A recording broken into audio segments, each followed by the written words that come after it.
Pregame.com.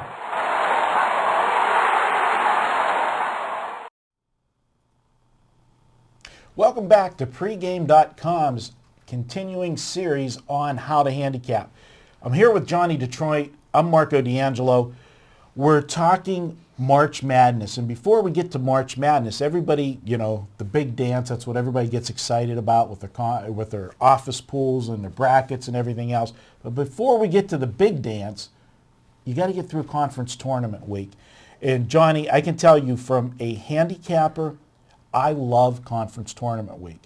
To me, it's the best, purest handicap of the entire season. And I think it presents the best value for the handicapper to make money, because you're going to be seeing teams that are going to be playing each other for at least the second time, and in many cases, the third time. Do you like conference tournament week? Yeah, I mean, there's multiple reasons why, and there's multiple things that, like you said, there's added handicaps that you can't apply during the regular season. Like you said, the whole win and move on type of thing. So, one of the things that I like to do is you look at things like conditioning, depth, minor injuries. And what I mean by that is maybe somebody has, an injured ankle, but they could play. So they're not actually off the team or going to be out for the game, but then they go and they have to play the next day. It's a lot different than if you're having your star player who's hampered by something playing, and then he has, 3-4 day stretch until he has to play it again. Conditioning is really important because you're playing, essentially balls out that game, because it's one and done kind of thing. And to me, that's the first thing. And I guess we could play off each other. We'll go one for one. And to me, the first one is the fact of the win and move on. There's a lot of variables that you got to go a step deeper with those teams to see how it's going to affect them when they do win. Well, let's expand on that. And what we're talking about is this is the only time basically all season, except you can have it when they have those holiday tournaments, right. But they're only like 2-day tournaments. So they're only playing 2 days back to back. And they're usually more beginning of the season when a team's fresh, where now these teams are coming out of, You've played a grueling conference season. Exactly. We just spoke about the Michigan-Purdue game. Michigan's undefeated at home. Purdue doesn't want to run the chance of the Big Ten not getting 6 teams in. So they're going to be battling tough. It's not the beginning of the year where they're fresh and they're excited to play. Some of the, they've been, conference play is winding down, and now all of a sudden you're in this tournament where some teams, they want to win the title, and some teams might need to win out, who is their only way to get in, and they're going to be banging the game. So it's a situation you got to look at, like you said, teams, their conditioning, depth is very important, because you are going to play your bench deeper in these games, because you got to win, but you got to win and have something left for the next day. Another unique situation, talking about playing the back-to-back days, and and if it's a team that ends up running the gamut, like you said, and make it to the championship game, you could be playing in these bigger conferences, be 4 straight days, to when you get there. So I know a lot of guys like to talk, it's becoming more and more popular, second half betting. A thing to remember when you're looking at second half wagers, that is, if a superior team does have a good lead on a game, you got to account for 2 things. Consider on your full game analysis the backdoor cover on these big spreads, because they are going to rest people. They'll pull the starters a little bit quicker than they would in a normal game, because they got to play the next day. So you could get a team that's a big dog get a backdoor cover, or present value in a second half wager, when you're looking at second halves. And to play off of that also is it's twofold. It's not just that.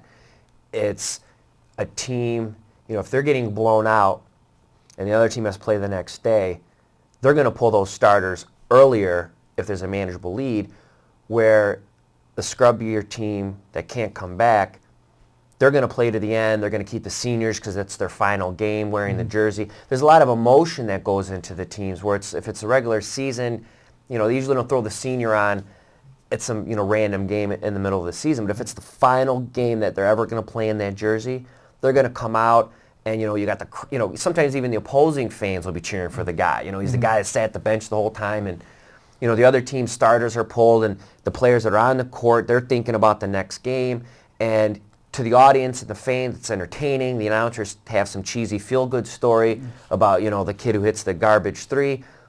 But that cheesiness could equate to a backdoor cover, like you said, because it's no longer the regular season where maybe the stars stay until the end of the game.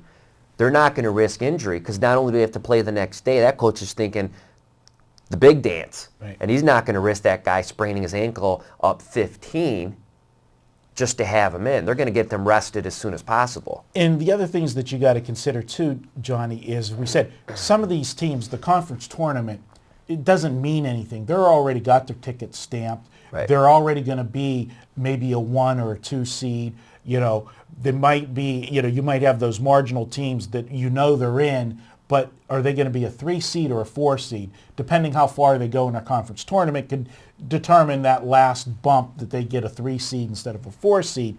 But you've got to consider that, and especially in the big conferences like the ACC, the Big East, the Big Ten, they're grueling conferences, and especially, a conference like the Big East that's, notoriously it's a physical conference.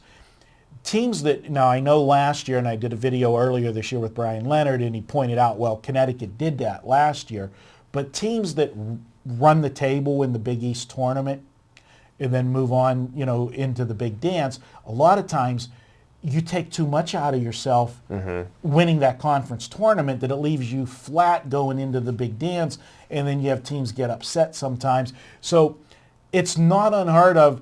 They'll never say it openly, but some of the head coaches on the bigger teams, if they play one game in the tournament and play good and they just miss, maybe in the next game and, they're out, I don't think they're really crying because they know they're going to still be a number 1 seed or a number 2 seed, and they didn't tax their team doing that, 3 or 4 day games in that stretch. Because, the end goal is to win it all. Yeah, it's the big dance. You've got to understand that the conference tournament means something different to each team. And there's teams, like we said, they're purely, the only way they're in is to win it all. There's other teams that will talk the bubble factor. And we'll hear about the bubble for the next 10, we're not at the end of the regular season yet. So next week you're going to hear for that last week of the regular season. Non-stop. This team's on the bubble. This team needs a win.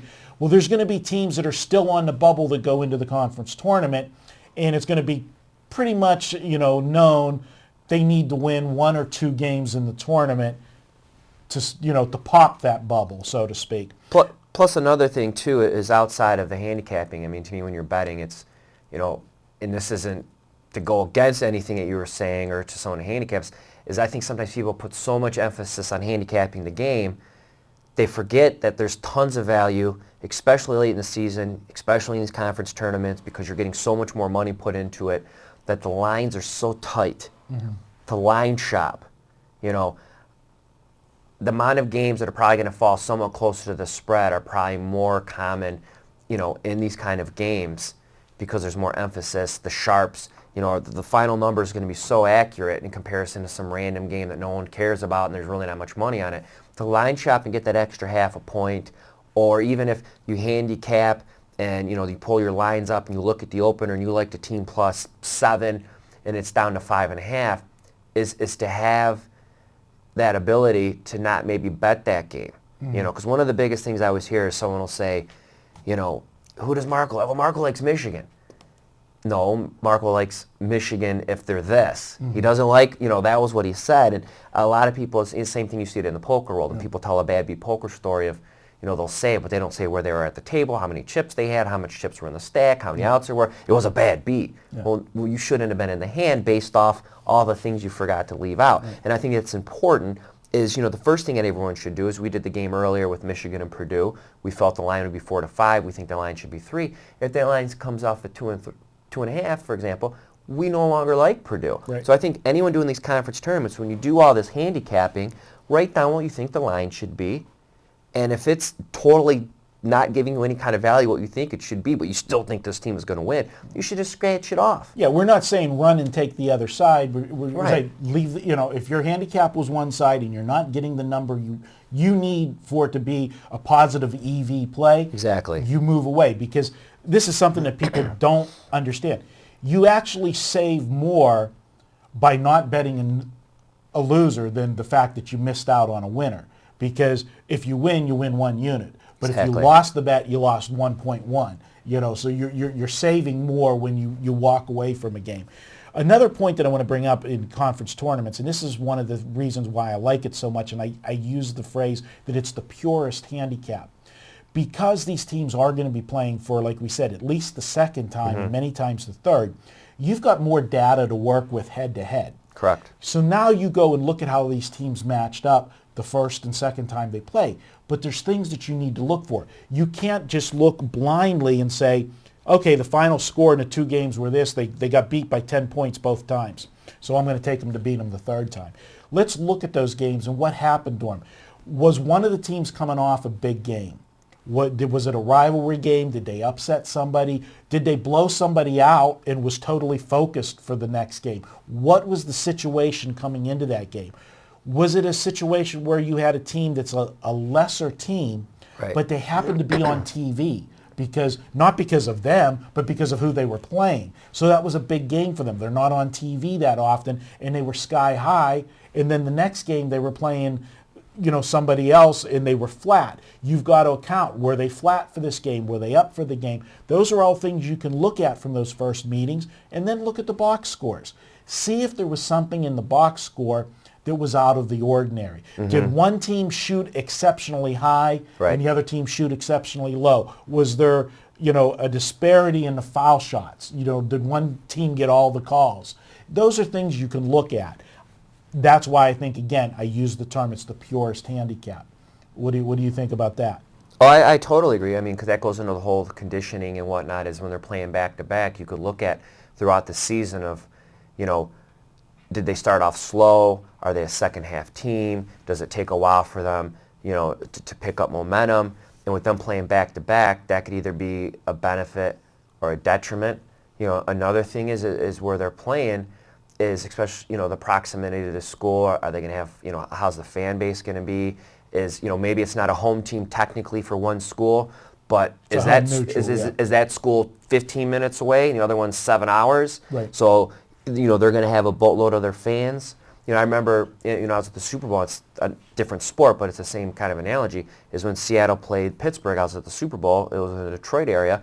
It was a home game for Pittsburgh. It was as loud as a Lions game for the Lions. And some of these conference tournaments, especially if they have rabid faithful and it's a short drive, they're gonna do the mad dash and they're gonna go down and see it. And for anyone who handicaps or power rates and gives a certain edge for home court, maybe you have to lower it a little bit because that's not a true home court. But if they're going to have the majority of the fans there, I think that should be factored in. Another thing to look at when you're looking at the previous meetings, if you have a team that was a young team, okay, they graduated a lot of players last year, and when they met the first or second time during the season, the regular season, if that was a December game, that team that came into the season as a young team is not the same team now in the month of March. They've had a whole year, 30 games to play and mature. A great example of a team like that this year is Butler. Butler went to the national championship game last year. They lost almost the entire team. They struggled at the start of the year. They're playing their best ball of the year right now. They've won like 5 in a row, heading into the final, game of the conference. This is a team that is matured, gelling, getting the chemistry, and you got to look and say, hey, not the same team, but Vegas is going to look at the scores of those 2 games. The public's going to look at the scores of the first 2 meetings. They're not going to take all those things into account. You've got to make those adjustments, and that's where you find value. As long as they don't go far, because when they were in the tournament last year, I mean, talk about, usually the tournaments are exciting. I remember the old Fab 5 games or the Duke games, UNLV games, and it was like Butler. I was like... The championship game, they couldn't shoot the ball in the ocean. It was bad. That was brutal. Another thing that I like to look at, and it goes back again, we're going to drill down to the looking at the situation of playing back-to-back days. One of the big factors is in the big conferences, the team that will get a bye. The top one or two seeds will have those buys the first game, and the public automatically thinks that's a huge advantage for the team that's rested playing the team that's not rested. I have found over the years it is not. And the reason for that, Johnny, is the team that played the night before, no matter what, and again, I'm going to use like the Big East as the example, you're playing it at Madison Square Garden. It's huge for those players, the kids, when they go in there in that tournament atmosphere. The Mountain West will be here at the Thomas and Mack. There's just, an aura of playing in a big arena like that and playing for the conference championship. You have butterflies. So the team that played a game already under their belt, they've got to experience all of that. So they come in, they're ready to go, where the other team, one, they didn't play, they might be a little bit rusty. Two, if they have the butterflies, you start the game out a little slow. And it's an arena you're not used to playing in. You know how the depth perception of the shot, where the other team has the advantage of playing there last night. So I actually think you're getting line value with the team that played the day before, and you're getting a handicapping edge with those teams. That's one of the other things that I like to look at. Like you said, there's so many different things you could look at, and it's an exciting time. I like college football. I haven't been having the greatest run the last month in college basketball, but I'm looking forward to it and really excited about the tournament coming up. Well, I hope you enjoyed these tips. We'll have this video up at pregamevideos.com. You can go into the thread, ask us any other questions about handicapping conference tournaments. We'll be stopping by and answering all of your questions. Johnny, I appreciate you stopping by the studios today. Good having you in Vegas. And always a pleasure. That's what the strippers say when you're in town. And we'll leave it at that. He's Johnny Detroit. I'm Marco D'Angelo. Hold on a second. Your wife just texted me again. Hold on. Sorry. Go ahead. No problem. I'll cover for you. He's Johnny Detroit. I'm Marco D'Angelo. Thanks for watching. Stay tuned to more videos at pregame.tv. We'll keep you covered all during March Madness.